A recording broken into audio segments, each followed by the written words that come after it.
Dipersilakan acungkan tangan kanannya dalam menyebutkan nama, prodi, dan semester. Untuk sementara kami beri kesempatan 2 orang peserta untuk bertanya. Dipersilakan.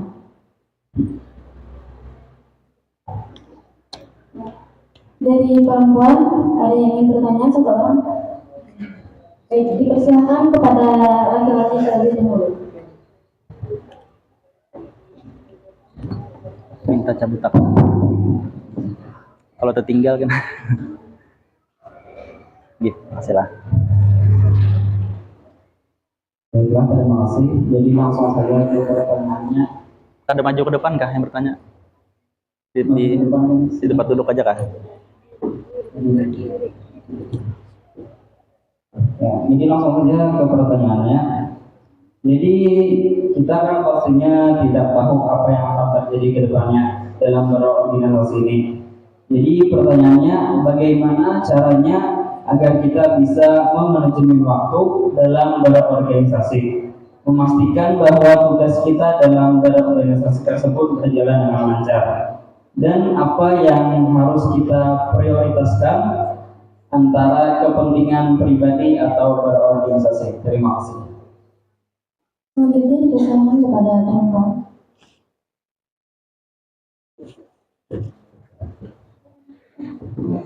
Izin masuk tanpa salah, nama Hanifah, semester 3, prodi AI.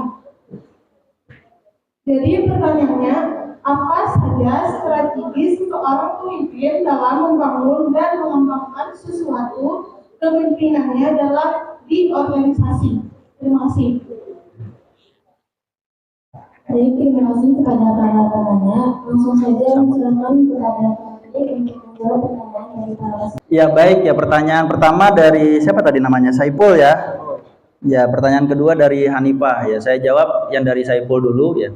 Untuk memanajemen waktu dalam organisasi, ya mulai dari memanajemen waktu kepada diri sendiri ya.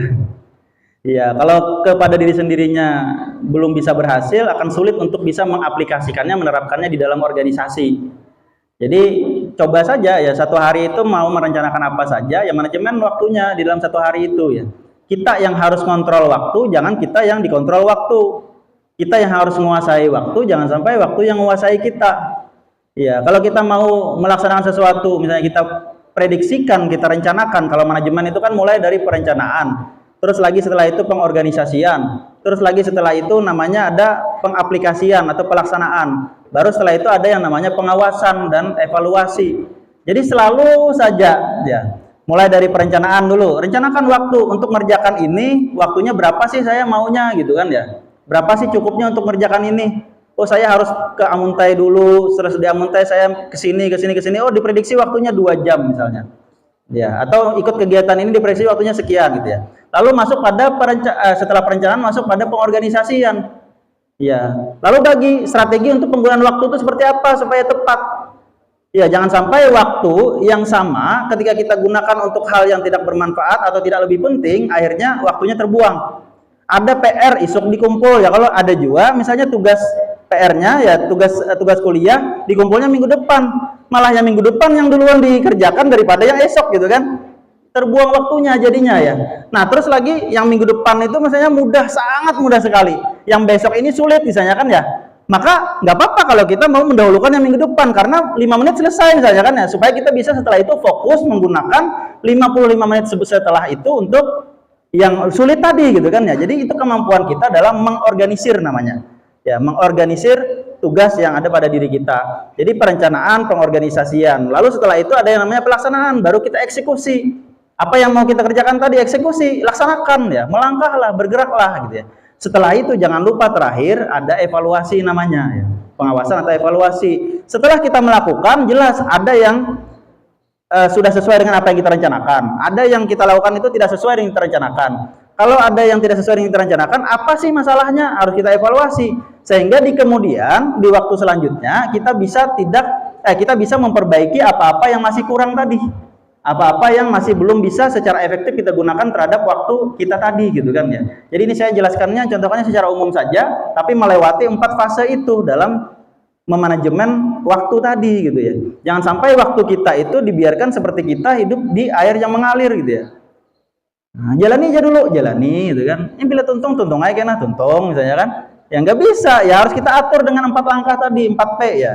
4P. P pertama itu perencanaan, P yang kedua itu pengorganisasian, P yang ketiga itu pelaksanaan ya atau pengimplementasian ya, P yang keempat itu pengawasan. Dalam pengawasan itu ada evaluasi. Ya, coba dulu ke diri kita. Ya, saya dulu pernah coba ya. Saya dulu ya waktu masih kecil gitu ya. Waktu masih di MI, waktu di Sanawiyah, saya sering buat kayak jadwal harian lah gitu kan ya. Oh hari ini jam segini sampai jam segini saya di sini. Jadi, ya di saat kita saat ini ya itu relatif lebih bisa apa ya, lebih bisa bermanfaat jadinya karena latihan-latihan itu dulu. Ya, oh jam ini sampai jam segini mandi, jam segini sampai jam segini makan, jam segini sampai jam segini. Itu kan kita jadwalkan tuh untuk hari besok. Seperti itu. Walaupun dalam penerapannya itu banyak yang apa sih bahasanya ya, layau-layau tuh. Oh, yang harusnya jam 7 timbulnya jam 8. Yang harusnya makannya jam 7 akhirnya jam setengah 8 baru makan gitu kan ya. Bisa kan seperti itu ya. Udah itu besoknya kita evaluasi lagi. Kenapa sih nggak bisa kita di tempat waktu itu gitu ya. Akhirnya kita mencoba lagi ya. Terus nggak berhasil ya coba lagi sampai kita sudah membiasakan diri. Akhirnya setelah itu tanpa kita buat jadwal pun kita sudah bisa menjadwalkan diri kita di dalam otak, dalam memori kita. Oh, kok nih jam ini ke sini, jam ini ke sini, jam ini ke sini. Kan sudah ada jadwal tersendiri di otak kan ya. Walaupun kada perlu ditulis, tapi karena sudah kebiasaan sebelumnya selalu mengevaluasi dan akhirnya kembali lagi direncanakan, diatur strateginya, diorganisasikan, laksanakan, evaluasi lagi, kembali lagi ke perencanaan. Ya, walaupun awal-awalnya tuh banyak nggak ini ya, nggak cocok gitu ya. Jam 12.30 ya, harusnya sudah salat zuhur itu. Akhirnya jam 3 hanya harus sembahyang misalnya. Kan bisa jadi yang kayak itu kan. Ya nggak apa-apa ya, nggak apa-apa. Tapi kan itu latihan namanya. Latihan. Jangan sampai besok dilakukan, kena kawa aja. Ndak kawa aja kan. Hampir udah putus asa, ndak. Itu bahan latihan aja. Kalau ada yang geser-geser itu nggak apa-apa. Makanya di organisasi juga seperti itu. Saya biasa menerapkannya seperti itu. Misalnya ya, saya jabat organisasi. Dilantik hari ini ya saya buat orientasi kepengurusan dan rapat program kerja biasanya. Itu sudah saya agendakan 1 tahun ke depan. Tanggalnya, bulannya saya andak sudah. Oh misalnya ada seminar kepemimpinan nanti bulan apa? Bulan Februari. Tanggal berapa? Tanggal 12 Februari gitu kan ya. Hari apa misalnya? Hari Minggu. Ada sudah di jadwal itu, bahkan baru aja dilantik gitu kan ya. Ada sudah di 4-5 bulan kemudian. Pas kena pelaksanaannya ternyata dilaksanakannya di bulan Maret. Ya enggak apa-apa ya. Yang penting itu sudah kita jadwalkan. Kita rencanakan sudah melalui tahap perencanaan tadi gitu ya. Ya enggak apa-apa itu. Misalnya tadi 12 Februari timbul undur ke 1 Maret misalnya kan, enggak apa-apa. Tapi tetap terlaksana. Iya, daripada yang tidak dijadwalkan, mailong larut aja, tagawi ay, kada-kada ay, itu kan. Berarti tidak melalui proses perencanaan dan pengorganisasian tadi. Gawi gitu kan ya. Tidak ada perencanaan pengorganisasiannya. Nah, itu contoh-contoh sederhana saja gitu ya. Bagaimana kita bisa melatih diri kita untuk ngatur waktu. Kalau nggak bisa tepat waktu ya nggak apa-apa ya. Memang kita hidup nih apa ya? Sahabat kita tuh kan kedisiplinan ya. Sahabat tuh kadang-kadang memberikan ujian ke kita, kadang-kadang memberikan pujian kepada kita gitu kan. Si kedisiplinan ini kadang-kadang uji kita, ya disiplin kan ada kayaknya nih kan. Kadang-kadang kan uji kita ketika kita disiplin ya, kita merasa ada kepuasan tersendiri pada diri kita gitu kan ya.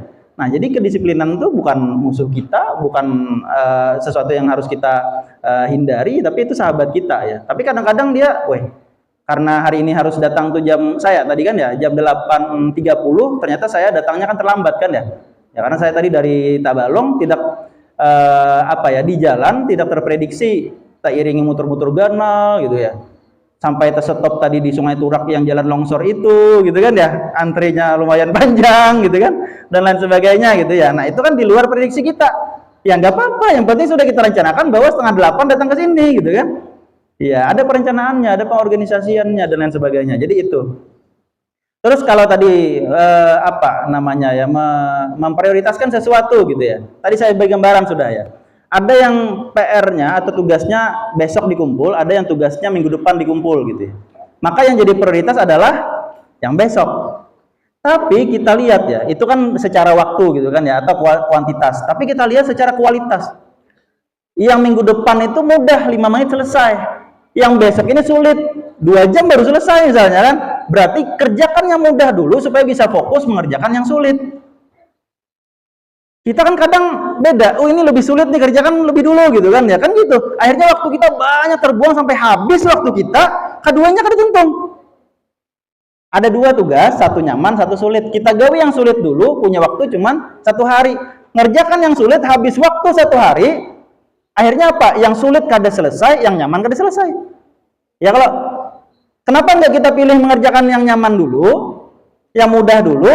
Ketika yang mudah selesai dalam waktu yang sangat singkat, kita bisa fokus ke yang sulit. Yang sulit belum selesai, maka kita sudah menyelesaikan satu. Jadi ikhtiar kita sudah ada di keberhasilan karena sudah selesai satu. Ya kan ya?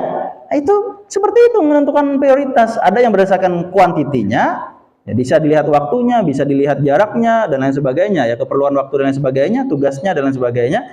Nah, bisa juga dilihat secara kualitasnya atau kualitinya ya. Dilihat dulu mana yang lebih sulit, mana yang lebih mudah, mana yang lebih sesuai dengan passion kita, sesuai dengan hobi kita. Ketika kita melaksanakan atau mengerjakan tugas itu kita senang gitu kan ya. Karena kalau kita senang biasanya walaupun sulit ya nyaman mengerjakannya gitu kan ya. Nah, itu bisa diprioritaskan gitu kan. Itu quality namanya ya.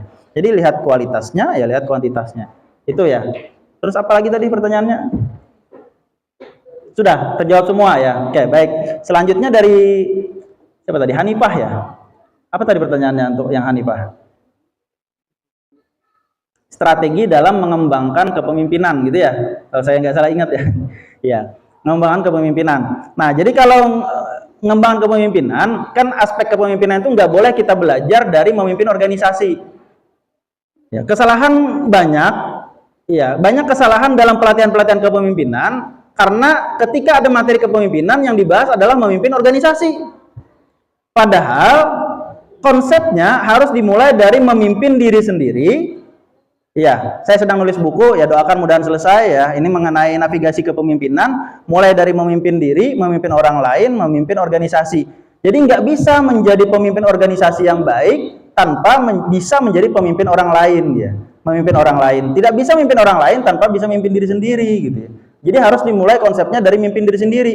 Mimpin diri sendiri, mengenali diri, mengetahui kelebihan diri, mengetahui kelemahan diri, mencintai diri, bertanggung jawab, dan lain sebagainya ya. Kepada diri sendiri, mencintai diri itu adalah bukti bahwa kita menjalankan kepemimpinan kita kepada diri kita. Lanjut memimpin orang lain, menggerakkan orang lain, memotivasi orang lain, bantu memecahkan masalah orang lain, menjadi orang yang disenangi orang lain, membuat orang lain merasa bangga kepada kita, membuat orang lain mengikuti apa kata kita, dan lain sebagainya. Mimpin orang lain, baru mimpin organisasi. Bagaimana mengembangkan organisasi, bagaimana organisasi ini bisa kita majukan, bagaimana organisasi ini bisa kita hadirkan perubahan-perubahan, kita hadirkan inovasi, kreativitas, dan lain sebagainya. Baru kita bicara mimpin organisasi. Dimulai dari mimpin diri sendiri, mimpin orang lain, baru mimpin organisasi. Tahapannya gitu ya. Jadi kalau mau mengembangkan kepemimpinan, mulailah dengan mengembangkan kepemimpinan kita ketika kita memimpin diri kita. Ya, di FKKM ini kan lengkap nih. Ya, habis ini nanti ada MAPTA. Habis itu ada training kepribadian biasanya kan. Ada apa lagi biasanya ya? Macam-macam kan, ada kegiatan-kegiatan sosial ya. Itulah cara kita masuk ke sini, nggak usah muluk-muluk untuk mimpin organisasi dulu ya. Mulai dari mimpin diri sendiri dalam organisasi. Iya. Nanti ada kegiatan apa tuh namanya ya, MAPTA. Di MAPTA tuh biasanya ada bahasannya, salah satunya mengenai etiket ya, etika dasar. Bagaimana cara duduk, bagaimana cara berdiri, bagaimana cara berjalan, bagaimana cara berbicara, bagaimana cara mendengarkan, bagaimana cara apa lagi biasanya? Mengambil sesuatu, bagaimana cara makan, bagaimana cara ini adalah bukti memimpin diri sendiri. Iya. Lakian aja duduk misalnya kan sudah kayak binian duduk kayak lakian, berarti kan kita mampu memimpin diri sendiri ya. Kalau iya, padahal sisi kelelakianan atau kejantanan laki-laki dilihat dari bagaimana cara dia duduk. Kalau duduknya iya kayak binian ya berarti gemulai ya. Kalau gemulai aja tadi kan iya. Nah kalau binian duduknya kayak lakian ya berarti kan ada peminim gitu kan ya, tidak ada sisi kewanitaan dalam dirinya di saat dia duduk. Nah ini masalah jadinya dalam memimpin diri sendiri. Makanya duduk aja diperhatikan cara duduknya seperti apa gitu ya. Terus nanti cara berjalan seperti apa. Terus nanti cara tersenyum seperti apa ya. Pernah nggak sudah lihat senyum masing-masing tuh yang kayak apa pang? Senyumnya tuh yang paling bagus gitu kan. Iya, soalnya sudah nilai. Senyumku nih bilanya luasnya kayak ini, asata manis daripada luasnya kayak ini misalnya kan. Iya. Terus lagi senyumnya misalnya apakah kelihatan gigi atau kado usah kelihatan gigi? Mana yang paling baik? Nah, itu yang dipakai. Nah, kemampuan memimpin diri kita adalah kemampuan memilih senyum terbaik kita yang mana. Karena senyum yang kita berikan akan membawa kebahagiaan kepada penerimanya. Senyum itu kan sedekah. Senyum itu bernilai kebaikan. Bila senyumnya baik. Mau senyumnya tuh. Itu malah orang tersinggung ya, mencangi orang. Itu kado bahagia orang tersinggung. Kenapa? Tuh senyum meremehkan. Senyum sebelahannya. Iya. Udah saya gini coba. Iya. Itu kemampuan kita memimpin diri kita. Nah, tadi kalau pertanyaannya bagaimana sih mengembangkan kepemimpinan yang ada dalam diri kita menjadi pemimpin yang lebih baik? Ya dimulai dulu dari memimpin diri kita. Dimulai lagi dari memimpin orang lain, terus lagi lanjut kepada memimpin organisasi. Sampai pian milih baju itu, nah warnanya apa tuh harus sesuai dengan karakteristik pian. Ya. Jadi jangan sampai pian pakai baju itu warnanya aja yang di luar dari karakteristik pian gitu kan. Itu akhirnya apa? Orang lihat warna baju pian dengan lihat karakter pian akhirnya jadi sesuatu yang tidak sinkron. Ya, bisa kan ya seperti itu. Orangnya kalem misalnya kan, bajunya menyala abangku ya. Ya karakternya kan lemah lembut, santai ya, sopan, lalu kan bajunya nih apa norak lah, mentereng-mentereng gitu dan sebagainya, kan nggak cocok gitu kan ya. Nah, kita seperti apa? Disesuaikan, itu kemampuan kita mimpin diri kita ya, termasuk tadi pakai pakaian apa dan sebagainya. Nah, jadi itu ya jawabannya ya. Mungkin karena mengingat waktu kita cukup dua penanya saja. Ya, terima kasih banyak ya semuanya atas perhatiannya. Nanti pian gabung di organisasi ini insya Allah akan sering ketemu dengan saya ya, karena saya salah satu yang dipercaya menjadi pembina di organisasi ini. Jadi sedikit banyaknya saya sering ke organisasi ini, baik nyampaikan materi ya dan lain sebagainya, dan sering juga diundang di kegiatan-kegiatan. Walaupun rancak ada kawannya juga ya kelola untuk hadir di kegiatan-kegiatan yang nggak apa-apa. Artinya kita tidak menjadikan ini pertemuan pertama sekaligus terakhir kita, atau pertemuan terakhir kita bagi yang pertemuan pertamanya sudah sebelum-sebelumnya gitu kan ya. Tapi ini adalah pertemuan yang akan ada lagi pertemuan-pertemuan lanjutan. Jadi kalau ada yang mau didiskusikan, ditanyakan, diapakan, itu silahkan nanti ya. Di pertemuan-pertemuan selanjutnya bisa kita diskusikan. Baik, terima kasih, demikian dari saya. Assalamualaikum warahmatullahi wabarakatuh. Waalaikumsalam.